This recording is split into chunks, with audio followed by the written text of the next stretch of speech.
வரும் 19ஆம் தேதி மக்களவைத் தேர்தலுக்கான வாக்குப்பதிவு நடைபெறுவதை முன்னிட்டு தமிழ்நாட்டில் அனல் பறந்த பிரச்சாரம் ஓய்ந்தது. மாலை 6 மணியுடன் வேட்பாளர்கள் மற்றும் அரசியல் கட்சி தலைவர்கள் தங்களது பிரச்சாரத்தை முடித்துக் கொண்டனர்.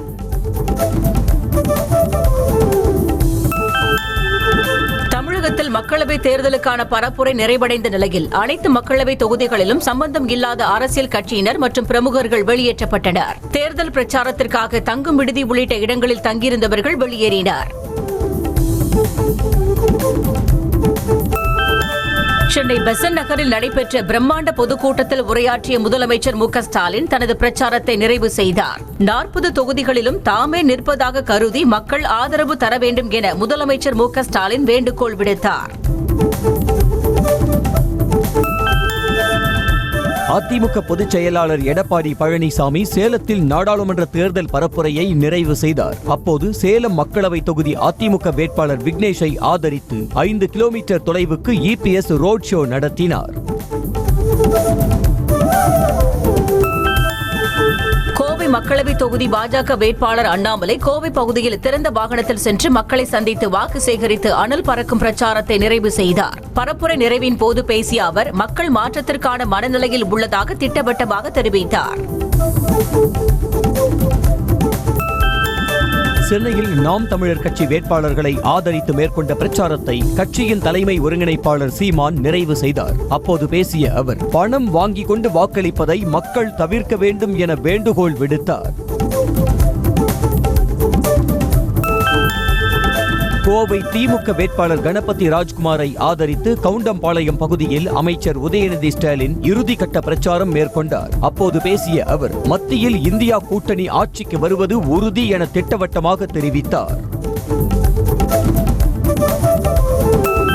தருமபுரி பாமக வேட்பாளர் சௌமியா அன்புமணியை ஆதரித்து பாமக தலைவர் அன்புமணி ராமதாஸ் வாக்கு சேகரித்தார். பிரச்சாரத்தின் போது தீரன் சின்னமலை சிலைக்கு அன்புமணி மாலை அணிவித்து மரியாதை செலுத்தினார். விருதுநகர் மக்களவை தொகுதி தேமுதிக வேட்பாளர் விஜய பிரபாகரை ஆதரித்து அவரது தாயும் தேமுதிக பொதுச் செயலாளருமான பிரேமலதா விஜயகாந்த் விருதுநகரில் வாக்கு சேகரித்து பிரச்சாரத்தை நிறைவு செய்தார். அப்போது பேசிய அவர் தமிழகத்தில் அதிமுக தலைமையிலான கூட்டணி வெற்றி பெறும் என உறுதியாக கூறினார்.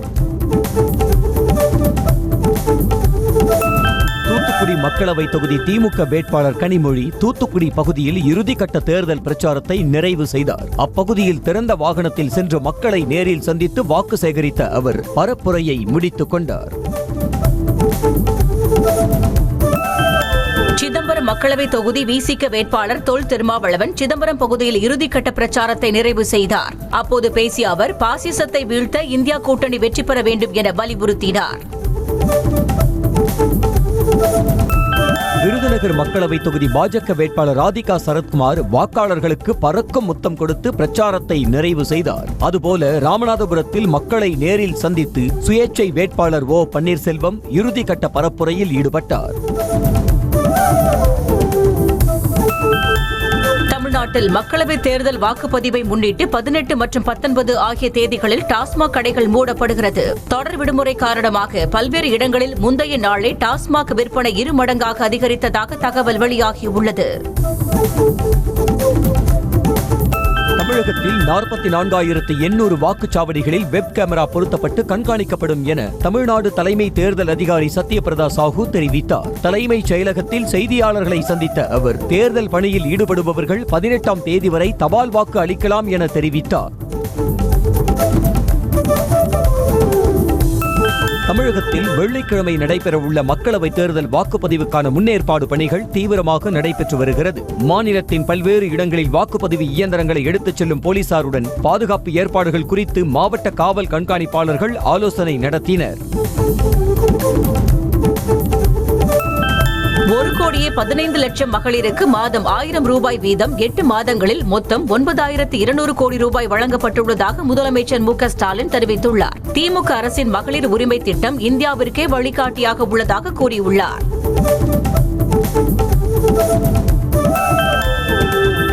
10 ஆண்டு கால பாஜக ஆட்சியில் மக்கள் அனைவருக்கும் தெரிவது ஊழல் மோடிதான் என்று முதலமைச்சர் மு.க.ஸ்டாலின் விமர்சித்துள்ளார். திமுக தொண்டர்களுக்கு எழுதிய கடிதத்தில் குஜராத் மாடல் என்பது போலியானது, வளர்ச்சியின் நாயகன் மோடி என்பதும் பொய்யானது என்று முதல்வர் தெரிவித்துள்ளார். ஆட்சியில் மீனவர்களுக்கு எண்ணற்ற திட்டங்கள் செயல்படுத்தப்பட்டுள்ளதாக திமுக கட்சி வெளியிட்டுள்ள அறிக்கையில் தெரிவிக்கப்பட்டுள்ளது. சென்னை தூத்துக்குடியில் அதிமுக ஆட்சி காலத்தில் மீனவர்கள் சுட்டுக் கொல்லப்பட்டனர் என்றும் மோடி மீனவர்களை பாதுகாக்கவில்லை என்றும் குற்றம் சாட்டியுள்ளது. திமுகவும் பாஜகவும் கடந்த தேர்தல் வாக்குறுதிகளையே முழுமையாக நிறைவேற்றவில்லை என அதிமுக பொதுச் செயலாளர் எடப்பாடி பழனிசாமி குற்றம் சாட்டியுள்ளார். திமுகவின் 2021 தேர்தல் அறிக்கையில் 98% வாக்குறுதிகள் நிறைவேற்றப்பட்டதாக திமுகவினர் பச்சை பொய் சொல்வதாக இபிஎஸ் தெரிவித்துள்ளார். அதிமுக அழிந்து போகும் என அண்ணாமலை கூறுவது வெற்று வார்த்தை என எடப்பாடி பழனிசாமி தெரிவித்தார். தனிக்கட்சி தொடங்கிய டிடிவி தினகரன் வசம் அதிமுக எப்படி போகும் என கேள்வி எழுப்பிய அவர் அதிமுகவை அழிக்க இன்னும் யாரும் பிறக்கவில்லை என்று கூறினார். தமிழகத்தில் இதுவரை 1297 கோடி ரூபாய் மதிப்பிலான பணம், தங்கம், போதைப் பொருட்கள் உள்ளிட்டவை பறிமுதல் செய்யப்பட்டிருப்பதாக தலைமை தேர்தல் அதிகாரி சத்யபிரதா சாஹூ தெரிவித்துள்ளார். வாக்காளர்களுக்கு பணம் பட்டுவாடா, பரிசு பொருட்கள் கொடுப்பதை தேர்தல் பறக்கும் படையினர் தடுத்து வருவதாக கூறினார். அண்ணாமலை குச்சி ஐஸ் சாப்பிட்டுக் கொண்டிருந்த காலத்தில் வாஜ்பாய் அரசை வீட்டுக்கு அனுப்பிய கட்சி அதிமுக என முன்னாள் அமைச்சர் சி வி சண்முகம் ஆக்ரோஷமாக தெரிவித்தார். அத்தோடு நன்றி கெட்டவர் என்பதற்கு மறுபெயர் அன்புமணி என்றும் அவரது குடும்பம் கொலைக்கார குடும்பம் என்றும் ஆவேசமாக கூறினார். நெல்லை பாஜக வேட்பாளர் நயினார் நாகேந்திரனை தகுதி நீக்கம் செய்ய தேர்தல் ஆணையம் உத்தரவிடக் கோரிய மனுவை வியாழக்கிழமை விசாரிப்பதாக உயர்நீதிமன்றம் தெரிவித்துள்ளது. வாக்காளர்களுக்கு அளிப்பதற்காக பணம் பதுக்கி வைத்திருந்ததாக கூறி அவரை தகுதி நீக்கம் செய்ய வேண்டும் என சுயேட்சை வேட்பாளர் ராகவன் மனு தாக்கல் செய்திருந்தார். மத்திய சென்னை மக்களவை தொகுதியில் தான் செய்துள்ள வளர்ச்சித் திட்ட பணிகள் குறித்து அவதூறாக பேசிய எடப்பாடி பழனிசாமி பகிரங்கமாக மன்னிப்பு கோர வேண்டும் என தயாநிதி மாறன் வலியுறுத்தியுள்ளார். அவர் பிரச்சார பொதுக்கூட்டத்தில் பேசியது உண்மைக்கு புறம்பானது என தயாநிதி மாறன் கண்டனம் தெரிவித்துள்ளார்.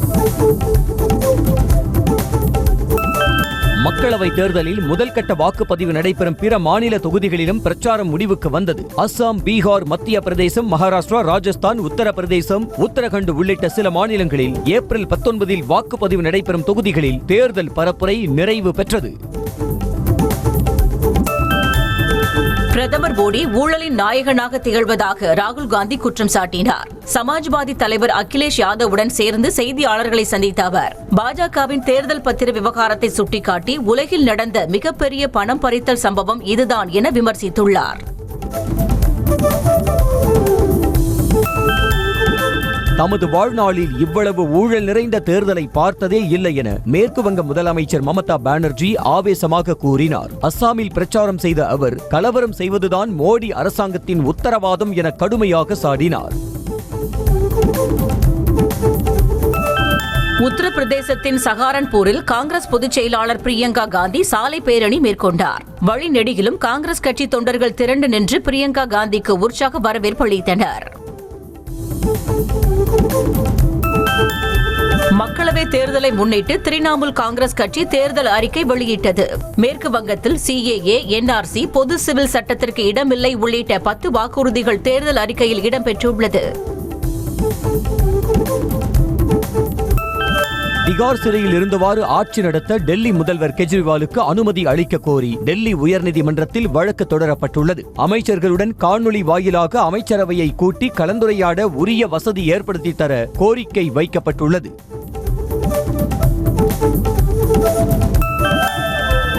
ராம நவமி தினத்தில் டெல்லி முதல்வர் கெஜ்ரிவால் செய்த பணிகளை முன்னிலைப்படுத்தும் விதமாக உங்கள் ராம ராஜ்யம் என்ற புதிய இணையதளத்தை ஆம் ஆத்மி கட்சி தொடங்கியுள்ளது. இந்த இணையதளத்தில் ஆம் ஆத்மி அரசு மக்களுக்கு செய்த நலத்திட்டங்கள் குறித்த விவரங்கள் இடம்பெற்றுள்ளன.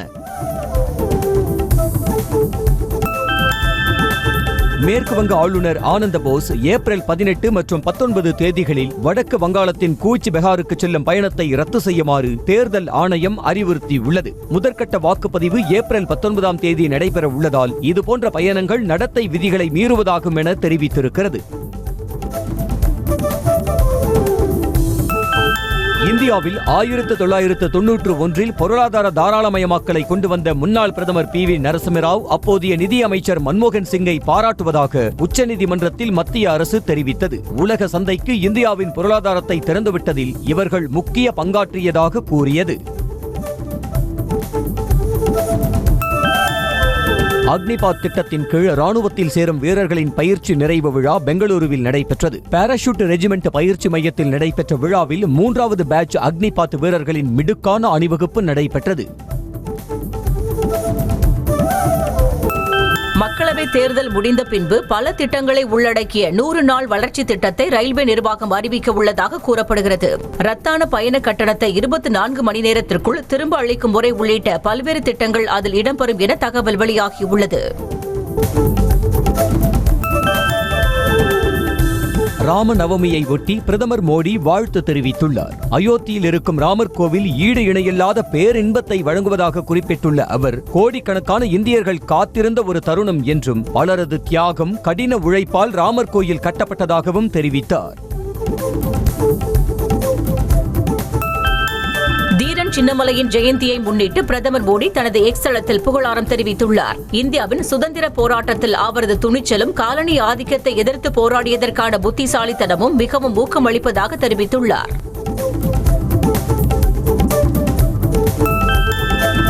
சுதந்திர போராட்ட வீரர் தீரன் சின்னமலையின் பிறந்த நாளையொட்டி அவரது உருவப்படத்திற்கு முதலமைச்சர் மு.க. ஸ்டாலின் மலர் தூவி மரியாதை செலுத்தினார். அதேபோன்று சேலத்தில் எதிர்க்கட்சித் தலைவர் EPS அவரது இல்லத்தில் தீரன் சின்னமலை படத்திற்கு மலர் தூவி அஞ்சலி செலுத்தினார்.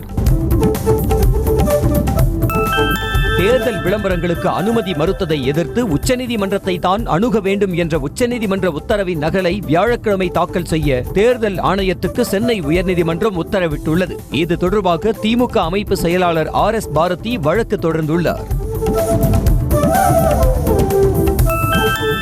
அண்ணா பல்கலைக்கழக பதிவாளராக டாக்டர் பிரகாஷ் நியமிக்கப்பட்டதை எதிர்த்த வழக்கில் பல்கலைக்கழகமும் தமிழக உயர்கல்வித்துறையும் பதிலளிக்க உத்தரவிட்டு வழக்கை ஜூன் 7க்கு சென்னை உயர்நீதிமன்றம் ஒத்திவைத்தது.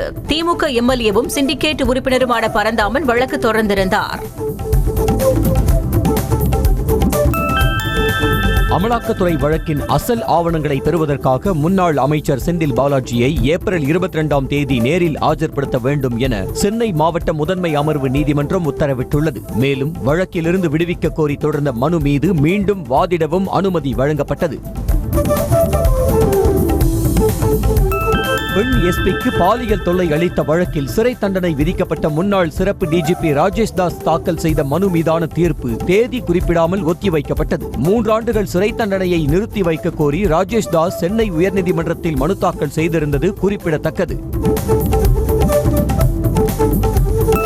சிதம்பரம் கோவிலில் குழந்தை திருமணங்களை தடுக்க நிரந்தர குழு அமைக்க கோரிய வழக்கில் மாவட்ட சமூக நல அதிகாரி இருக்கும் போது நிரந்தர கண்காணிப்பு குழு எதற்கு என சென்னை உயர்நீதிமன்றம் கேள்வி எழுப்பியது. வழக்கறிஞர் சரண்யா தொடர்ந்த வழக்கு ஜூன் மாதத்திற்கு ஒத்தி வைக்கப்பட்டுள்ளது.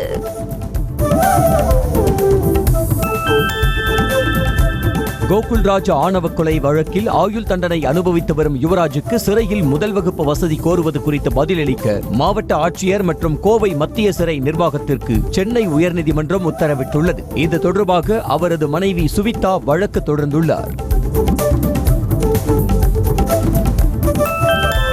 பணியாளர்களாக குறிப்பிட்ட சமூகத்தினரை மட்டும் நியமிக்க உத்தரவிட கோரிய வழக்கில் அவ்வாறு உத்தரவிடுவது ஜனநாயகத்திற்கு எதிரானது என உயர்நீதிமன்ற மதுரை கிளை கருத்து தெரிவித்துள்ளது. இதையடுத்து கோரிக்கையை திருத்தம் செய்து மனு தாக்கல் செய்வதாக மனுதாரர் தரப்பில் அவகாசம் கோரப்பட்டது.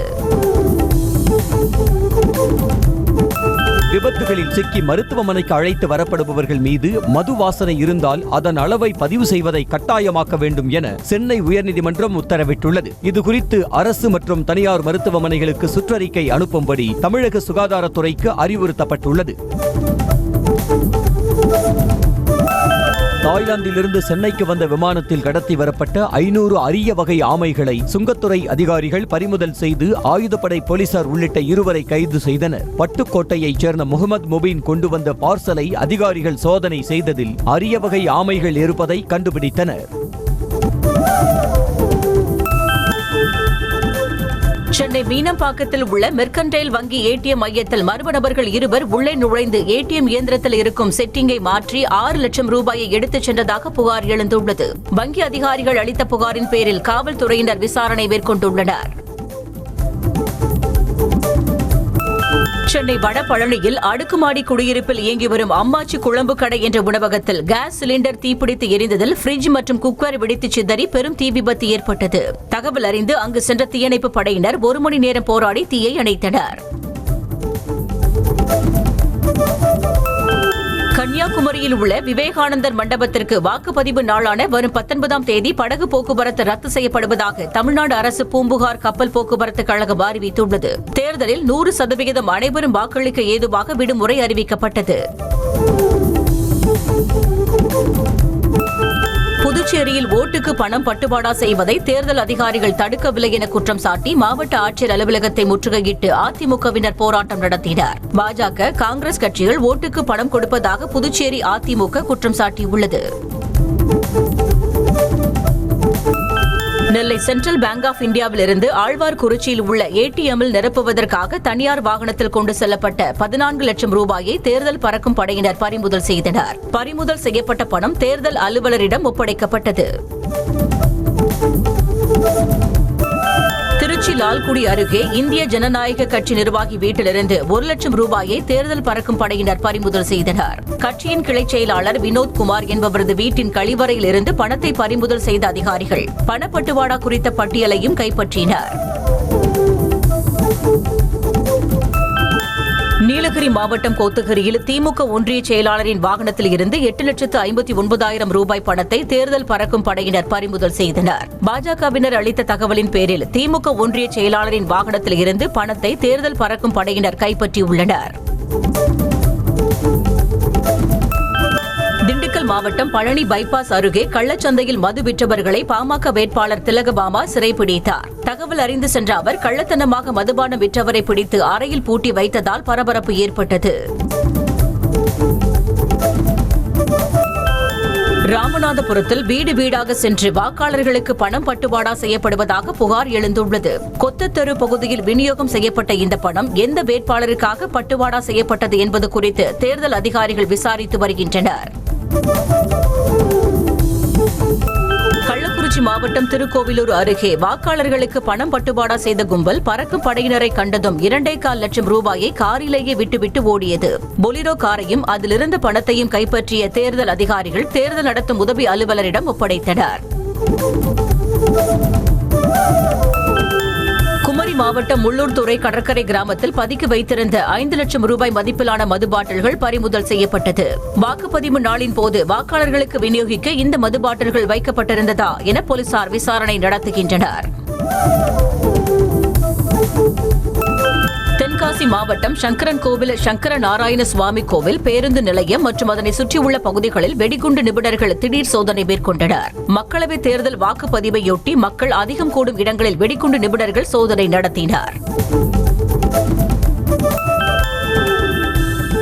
தஞ்சாவூர் மாவட்டம் பாபநாசத்தில் இறுதிக்கட்ட பிரச்சாரத்தில் ஈடுபட்ட அதிமுகவினருக்கும் போலீசாருக்கும் இடையே வாக்குவாதம் ஏற்பட்டது. மாலை 6 மணியை கடந்தும் பிரச்சாரம் செய்ததாக போலீசார் கூறிய நிலையில் 6 மணிக்கு முன்னதாகவே பிரச்சாரத்தை முடித்துவிட்டதாக கூறி போலீசாருடன் வாக்குவாதம் செய்தனர். திருவண்ணாமலை மாவட்டம் வந்தவாசியில் வாக்கு சேகரிக்க சென்ற ஆரணி பாமக வேட்பாளர் கணேஷ்குமாரை விடுதலை சிறுத்தைகள் கட்சியினர் தடுத்து நிறுத்தியதால் இரு தரப்பினருக்கும் இடையே வாக்குவாதம் ஏற்பட்டது. தகவல் அறிந்து சம்பவ இடத்திற்கு சென்ற போலீசார் அவர்களை சமாதானம் செய்து அனுப்பி வைத்தனர்.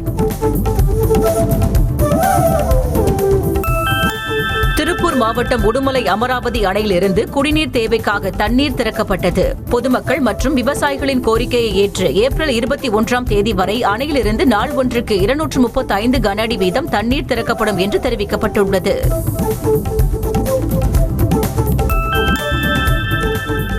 திண்டுக்கல் மாவட்டம் புதுப்பட்டி இலங்கை அகதிகள் முகாமில் பெயிண்டரை கழுத்தை நெரித்து கொலை செய்த நண்பரை போலீசார் கைது செய்தனர். பெயிண்டர் ஆனந்தகுமாரும் நாகார்ஜும் மது அருந்தும் போது ஏற்பட்ட தகராறில் கொலை நடந்ததாக கூறப்படும் நிலையில் கொலைக்கான காரணம் குறித்து போலீசார் விசாரித்து வருகின்றனர்.